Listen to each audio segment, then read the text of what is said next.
As far as charismatic megafauna go, you'd be hard-pressed to find a more endearing species than today's wildlife sponsor, the North American river otter. One of the latest reintroductions of river otters occurred in northern New Mexico with the help of Amigos Bravos and our guest, Rachel Conn.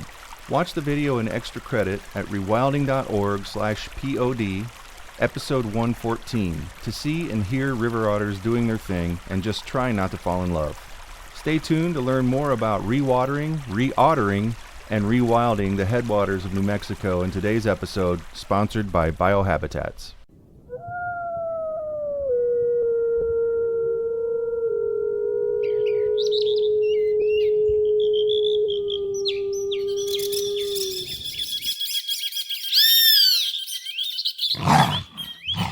You're listening to the Rewilding Earth podcast.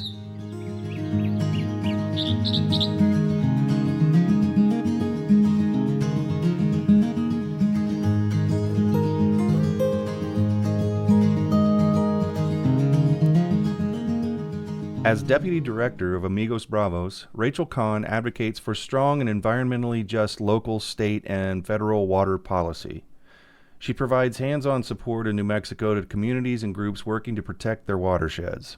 Rachel is a leader in the ongoing campaigns to hold Los Alamos National Lab accountable for pollution, designate more of New Mexico's waters as outstanding national resource waters, protect New Mexico's ground and surface water from degradation caused by mining, and advocate for stronger water quality standards throughout New Mexico. So Amigos Bravos is a statewide water conservation organization based in New Mexico. We've been working to protect and restore the waters of New Mexico for over 35 years. We're really organized around this core vision that our founders brought with them when they founded our organization. And that's a vision of New Mexico's rivers and streams running so clear and clean that you can bend the knee to the water, cup your hands, and drink without fear. So that's really the founding vision of our organization, and all of our work is working towards that vision and goal. We have 3 program areas. We have a restoring watershed health program area. We do watershed restoration. We do some river otter reintroduction work. And then within that restoring watershed health, we also have a whole policy arm of our work where we're working on clean water policy, both at the state, federal, and local levels. So that's the first program area of the 3. The second is holding polluters accountable. And that area of our work focuses on tracking discharges to our waterways, tracking pollution sources, whether it be from industrial activities. We have our organization really was founded around addressing the mining impacts to one stream in the upper Rio Grande Watershed. And that was at the very beginning of our work, and we've expanded to be statewide. So really tracking pollution sources across the state. And then our third area of work is building a water protection movement for the future. And that's where we work with young people, we work with local communities and smaller watershed focused groups to try to bring capacity and technical expertise where we can to help people protect, to build the skills to protect their watersheds, their own watersheds.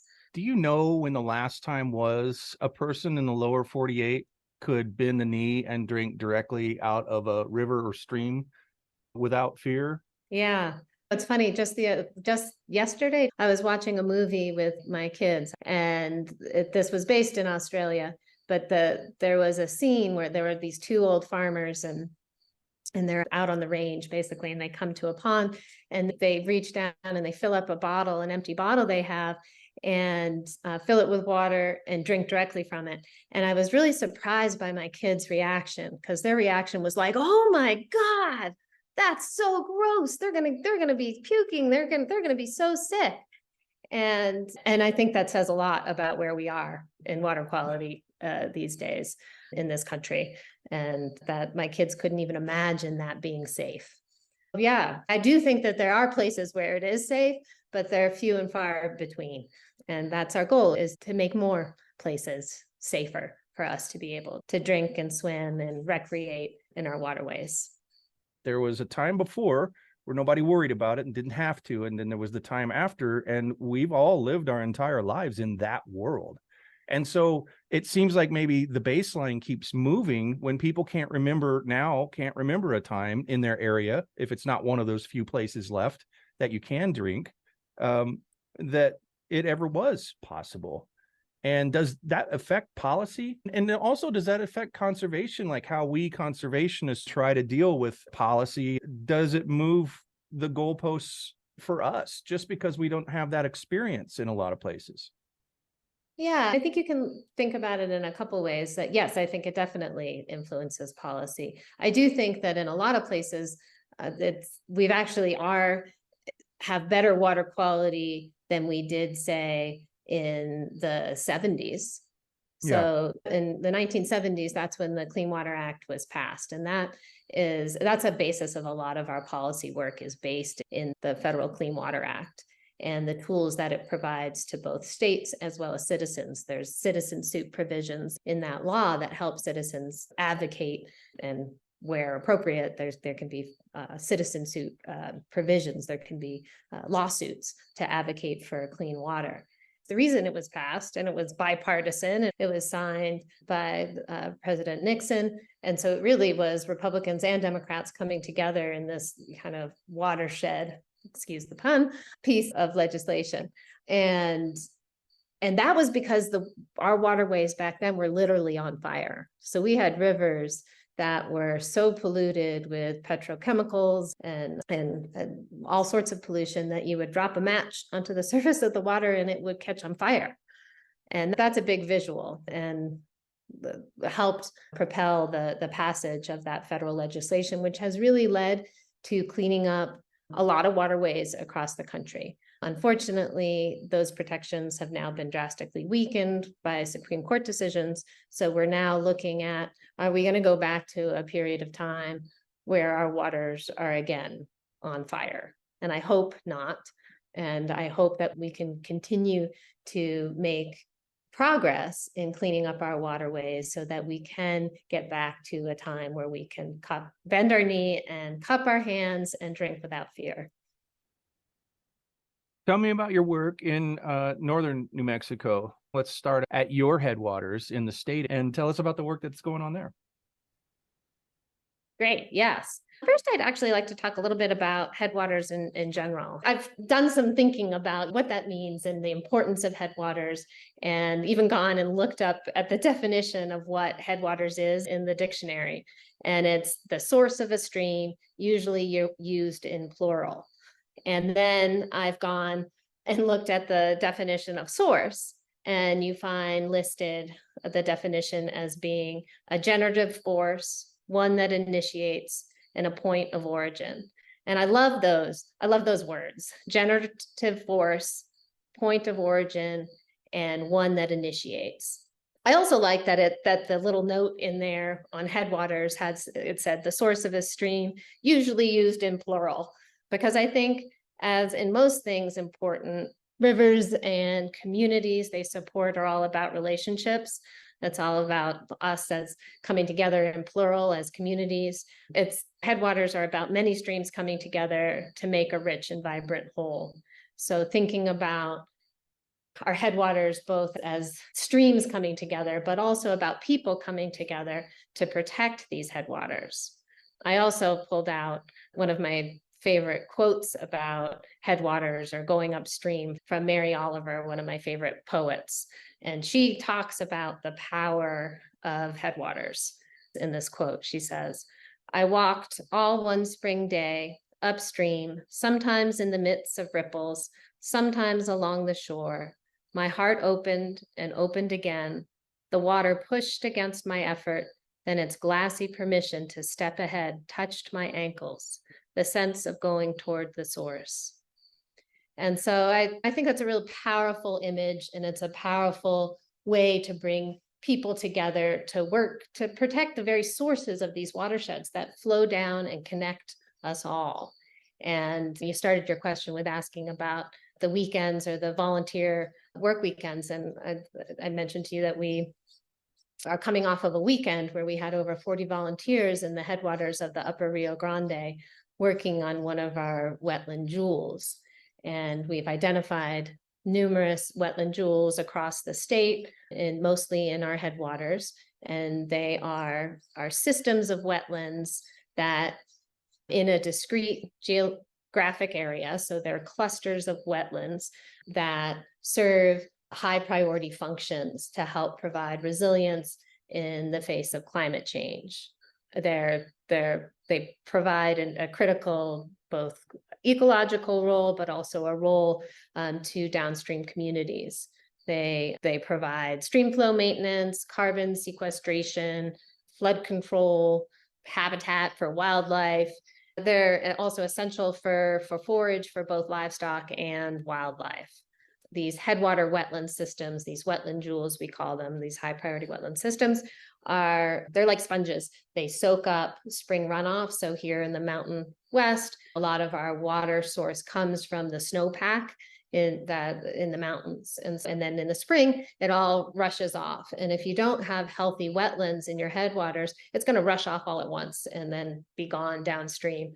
And if you have healthy headwater wetlands and healthy headwater riparian and watershed areas, they're like sponges, and they can soak up that spring runoff and then slowly release it over the growing season. They're like nature's reservoirs.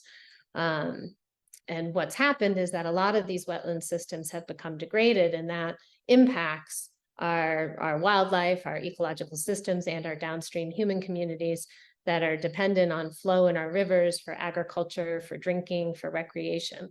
Starting up at the source, up at the headwaters, so pointing our feet upwards, upstream, as Mary Oliver says, and going towards the source to work together to restore these areas is part of the work of Amigos Bravos. We work with contractors and we work with volunteers doing hand-built structures. And these are erosion control structures. So we get up there into the headwaters and camp at over 10,000 feet, at least this past weekend, that's where the site was, and get up, and after gathering together, we get up in the morning and we work all day building erosion control structures that are aimed at reconnecting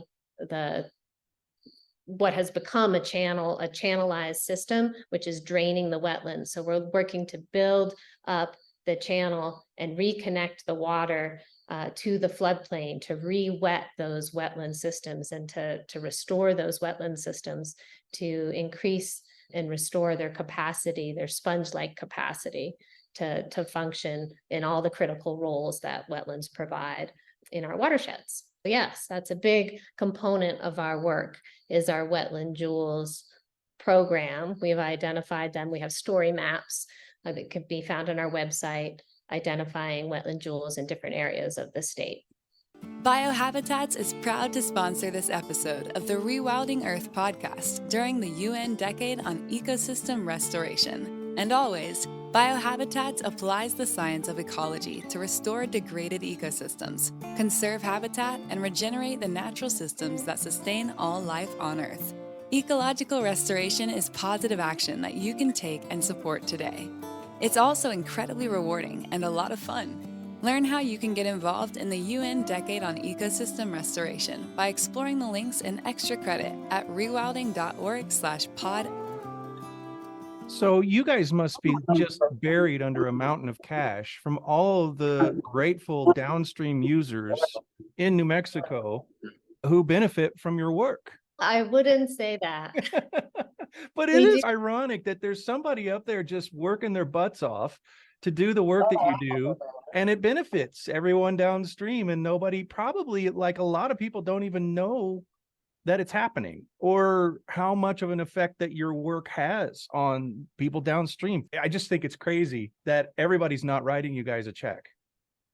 Yes, and let's get that word out so that I think everybody heard me. I think it's crazy that not everybody downstream and upstream and everywhere else is not writing Amigos Bravos checks. So get that done today. Thank you very much. Yes, we're done. The work here is done. Yep. I used to live in Albuquerque. When you drive up the Rio Grande or ride a motorcycle up the Rio Grande south of Albuquerque, and you just smell the water. And if you have been way out in the drier parts of the state and you're just coming in and you haven't been around water for a while, you are so keenly aware that the river's there even when you can't see it. Then you can smell the water. I just love being in the desert for so long that when my senses get tuned. It's interesting here in the arid Southwest that we have so little water, but it becomes it's such a large part of our life.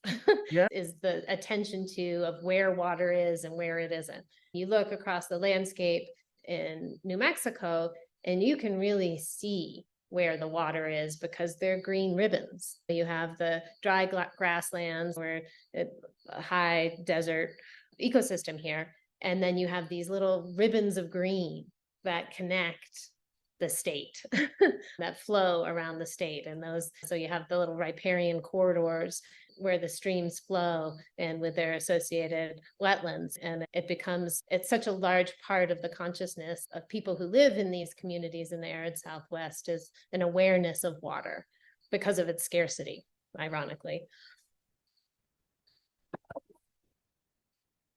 You said you lived in Albuquerque. We actually have a good showing of Albuquerque folks that show up to the restoration projects. We partner with another group called the Albuquerque Wildlife Federation. And sometimes we get more volunteers from down south than we do in local Taos County area where we're located and where the project's located. I think because folks are wanting to escape to the wet and the cool of the high mountains, and folks who live here and locally, they're more immersed in it already, and they don't have as much of an incentive to come up and join us for the weekend. But we do get a great showing of support in terms of where our volunteers are from the Albuquerque area. And so that's always greatly appreciated. I've been meeting more and more people than I ever thought I would who are largely interested in springs. I met Larry Stevens in Arizona in the northern part of the Mogollon Rim, who was telling us and taking us to springs that you would never ever find. You would just never find them. They're not features. There's no roads leading to the best ones anyway. And then I talked to Aaron English and some others, and I'm just meeting a lot more people who are really interested in springs. And I'm learning, of course, a lot more than I ever thought I would too. How much of that plays a part, I'm sure it does, in your work? There definitely, when we talk about wetland jewels, a lot of the wetland jewels that we've identified are spring fed. And the work that we were doing this past weekend, we have these green wet meadows. So wetlands in New Mexico are not what folks on the coasts think of wetlands with, like cattails and standing water. We have a lot of wet meadows is the main kind of wetlands we have in our mountains, which are, when they're really healthy, you can get fen-like systems of when you look at it, it looks like a patch of green, really super green grass. But when you step on it, it's disorienting because they're floating and you don't see any standing water. But if you jump on the grass, it's like a ripple, and someone who's standing even 5 feet away can then get the little ripple and they'll bounce up and down. So they're these bouncing wetlands. Huh. And a lot of those are spring fed. And so protecting our springs from impacts is critically important to the work of protecting our headwaters and our watersheds. It seems like springs to me feel like churches for water. Like that's super source. Like that's sourced in all caps, right? Yes, exactly. I like that. You can use it. Okay, critters. How are we working with critters in the north or anywhere in the state? Particularly, I know you're involved with river otter reintroductions, and beavers have to play some part in all this, right? Yes. And so beavers, as I don't have to tell you, I don't think, since it's probably preaching to the choir here, right, about how critically important beavers are to our landscapes and how they have created a lot of the rich agricultural systems we depend on that have often been created by beavers, creating their dams and capturing nutrient-rich sediment that creates very productive soils. And beavers are the architects of a lot of our watersheds. And unfortunately, a lot of the beavers across the whole country, including here in New Mexico, have been hunted and trapped and their habitat destroyed. We as humans like to build on the floodplains, which makes it hard for beavers to come back and build their dams and re-wet areas. If there's houses there, there's a lot of people who don't want to see that happen, right? They don't want their houses to be flooded, so they'll trap or kill the beavers to get them out of the system to stop that from happening. A lot of our work that we do in partner groups, there's partner groups that really utilize the concept of beaver dam analogs, or BDAs, which is building structures that basically a beaver dam, but it's a human dam trying to serve the functions of beaver dam.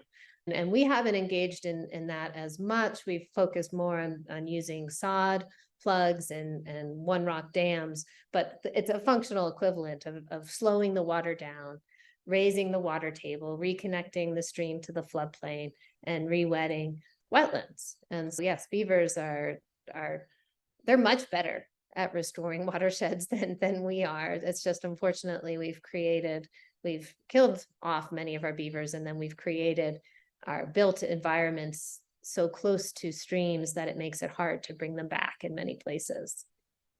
It's a great example of another cost that's not accounted for, that you have to have organizations out doing the work of beavers, which is radically more expensive than having beavers. And that cost isn't really accounted for in society at all, including your headwaters work, there are a lot of people who pull profits out of developments, and there are people who pay taxes for city services and things like that. But I doubt very much tax money goes to the kind of work that you and partner organizations do, and you have to raise money. It just doesn't seem fair that you have to work so hard just to be able to do the work, and that you have to do the work in the first place.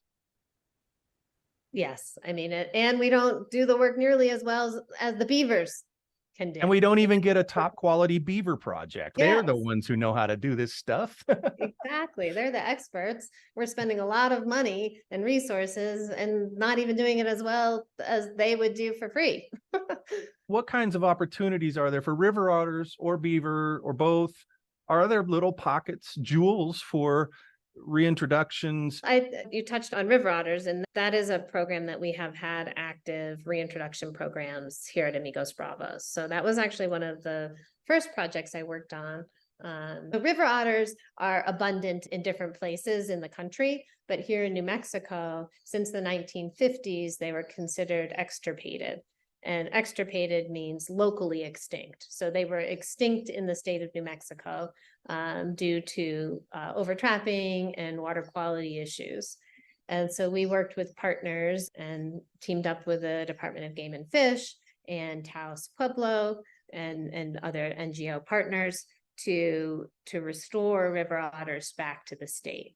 And that took a lot of outreach and education. It took getting our state game commission to vote in favor of doing that reintroduction. We worked with Taos Pueblo on native lands in the headwaters of the Rio, to a tributary to the upper Rio Grande. The Rio Pueblo de Taos is where we set up the release sites for these otters, and worked with the Pueblo on their land. Was a perfect location for that reintroduction release. And we're able to release 33 river otters into the upper Rio Grande, and there's been several additional releases since then. And we're looking to do releases in the Gila watershed as well, in the southern part of the state, but that hasn't come to fruition yet. There's some more concerns about some endangered fish species. And while all the evidence shows that when you reintroduce an apex species into an environment, it helps balance it all out, there's still been some concerns with just getting the studies and everything in order, in line, before we can release otters in the Gila. But the upper Rio Grande watershed reintroduction project has really been a huge success. We have otter cams. We have these cameras that we've put out along the upper Rio Grande, and we get pictures of all sorts of wildlife, but including the river otters. And we get lots of folks calling in with reported sightings, and they've spread out throughout the upper Rio Grande and the Chama River watersheds, which is a large tributary to the upper Rio Grande. And so they, by all accounts, are doing very well since we released them. We did the first release in 2008. It was the first release, and then there's been subsequent releases since then. I looked up on Google New Mexico otter cams. Because of the work that you and partner organizations did, there's a huge, rich set of search results. KRQE had a news report on it. They made money off that news report. There are a lot of people who make money. The state gets to look good. And I don't know how hard you had to fight them at first to even get this to happen, but they're actually using this to look good now that it has. And there is always that. New Mexico River Adventures is a guide organization, and they have a thing about river otters because they know that's going to attract business, and so that's helping businesses. And I just want to point that out because I think people need to pay more attention to rewilding is good business. And it might not always be the best business because people can also overlove a place, and there can be overcrowding and everything else after a charismatic species comes back to the land or the water. But Dave Foreman told us that's just something we have to manage, because if people don't know a place, they don't love a place, they won't want to save a place. So we have to make people aware of these things, and then just deal with the overcrowding sometimes that happens in the creative way that we can. But I just want to keep pointing that out because you guys do. I mean, you so directly affect so many lives of wildlife and people and business and everything else. And I don't know that you get to have that many pats on the back or conversations about that. Certainly not as many as you should. Well, thank you. Thank you so much for that, Jack. Yes, we do hear from folks about rafting guides in the upper Rio Grande.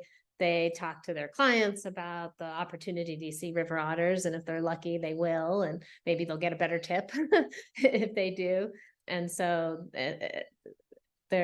people get so excited when they see a river otter. We get all sorts of reports back from folks, and it's actually one of the reasons we wanted to focus on this river otter reintroduction program, because it's also an education tool. River otters are so charismatic. They're great ambassadors for watershed protection. Everyone, we see an otter playing and you just can't help but smile. They're so charismatic and funny and cute. And so they're a great education tool for reaching out to both kids and adults alike to raise awareness about our watersheds and to generate excitement and care for the species that depend on clean water. And also river otters are very sensitive to pollution. And so they're a good indicator species for whether a system is healthy.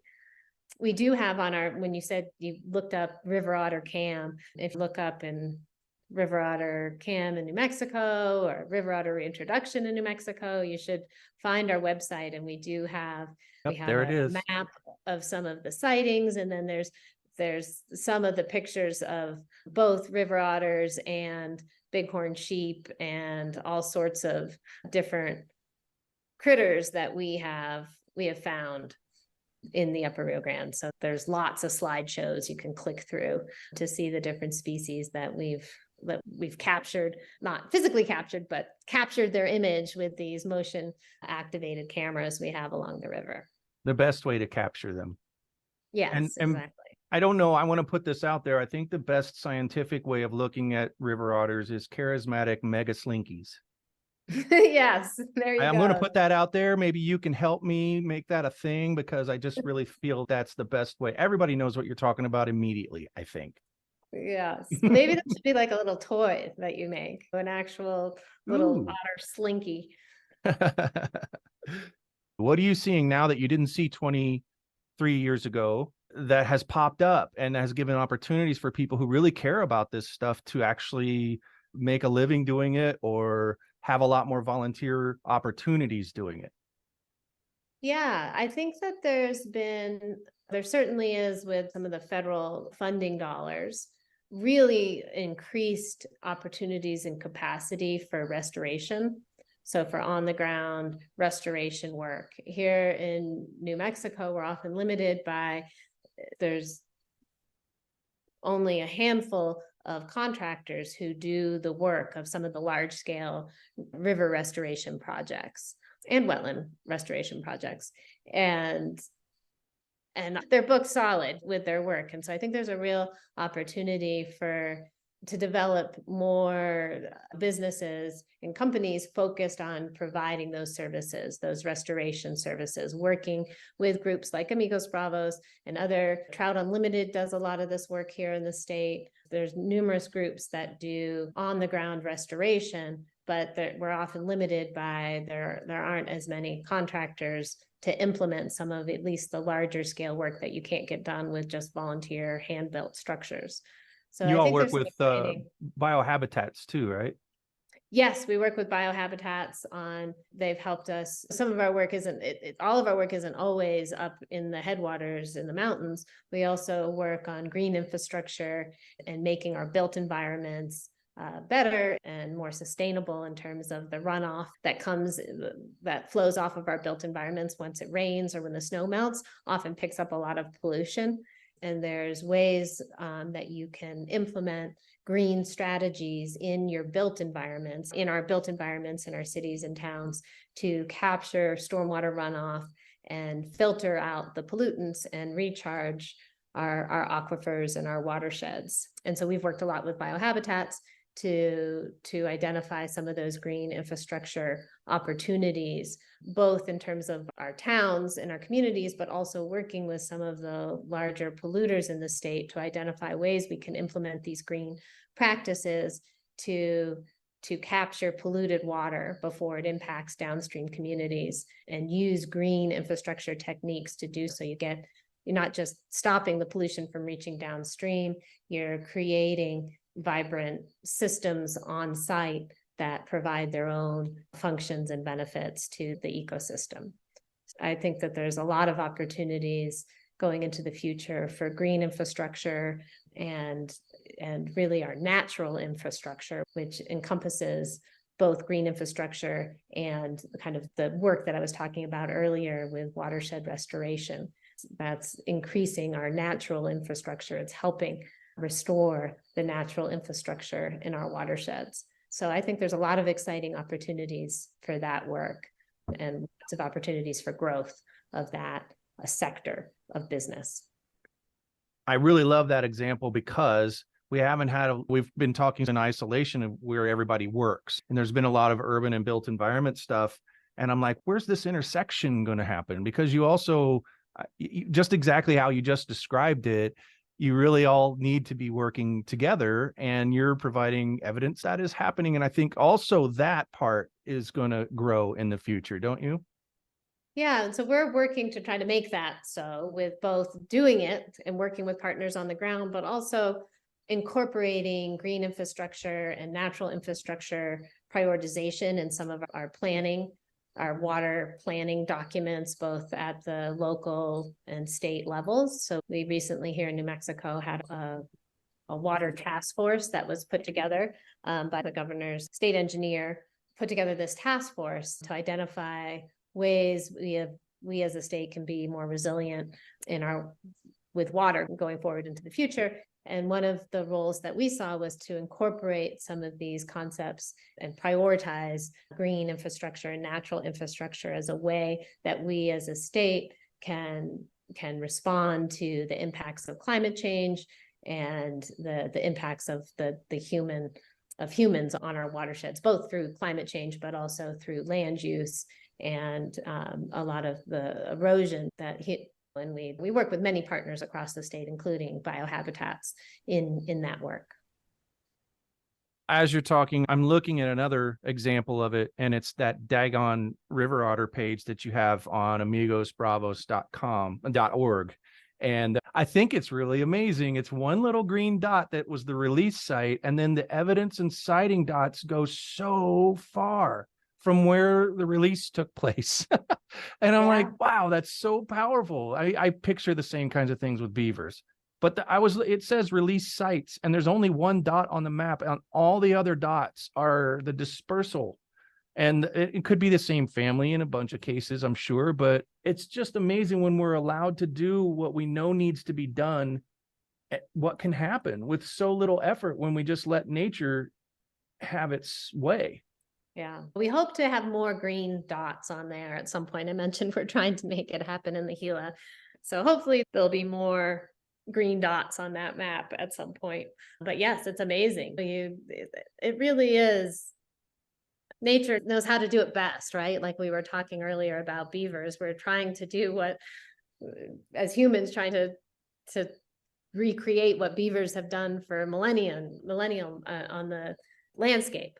But they're the experts, and the river otters here, you can see they're the experts at spreading out in a watershed and creating families all over northern New Mexico from one little green release dot site in Taos County. Yeah. I think what's different is that so many people are watching. The fact that there is a thing called an otter cam that never existed before. And a lot of the extirpations took place when nobody was watching, when there was no way that anybody could really know about it until it was too late. And people just out on the land were just doing their thing, and there wasn't a lot of reporting of anything. There weren't any regulations. We live in a different world now where I can go check on my otters. I've heard people say that about their eagle cams. Those are my eagles, my otters. How are my otters doing? And now they've spread all over this place and everybody's watching. So any kind of weird thing that gets proposed, I would imagine meets with a heck of a lot more resistance than it ever used to because of that. Yes, we can hope that as people learn about where the otters are, or other species, or even areas on the landscape where they have special connection to, that there'll be a lot more passion and commitment to protecting those places and those species. I mentioned in the 3 areas of our work is one of those is building a river protection movement. And that goes to both working with young people and working with local communities, but to create that connection to the landscape. And maybe this is a perfect time. I actually have another quote from my favorite poet, Mary Oliver, about this. Absolutely. So this is Mary Oliver, the poet. She says, "Teach the children. Give them the fields and the woods and the possibility of the world salvaged from the lords of profit. Stand them in the stream, head them upstream, rejoice as they learn to love this green space they live in, its sticks and leaves, then the silent, beautiful blossoms. Attention is the beginning of devotion." And I love that, because I really don't think we need to teach children so much as we need to nurture their natural capacity. And it's not just children, it's people's natural capacity for being connected to the world, to nurture our natural curiosity and capacity for joy. And if we do that, I think we are building advocates and people who are willing to fight to protect these special places that they're connected to, and getting people aware of all these species and beautiful places that are out there that are right outside their door, that we create a movement, a river protection movement, and a landscape and a species protect. Something our late friend and mentor Dave Foreman agreed with wholeheartedly and worked his whole life to make people understand. And I think he did a lot, and you are carrying that on. So thank you so much. And Rachel, thank you so much for taking the time to be on the Rewilding Earth podcast today. Thank you for having me. It was fun. Thanks for listening to the Rewilding Earth podcast. We do what we do because of you. This podcast is supported by listeners like you who long to live in a wilder world. Please consider donating at rewilding.org and subscribe to our weekly news and article digest while you're there. To go the extra mile, you can follow and share Rewilding Earth on Instagram, Facebook, and Twitter. Bonus points for sharing this podcast with your friends. To listen to past episodes, go to rewilding.org/pod. That's rewilding.org/pod.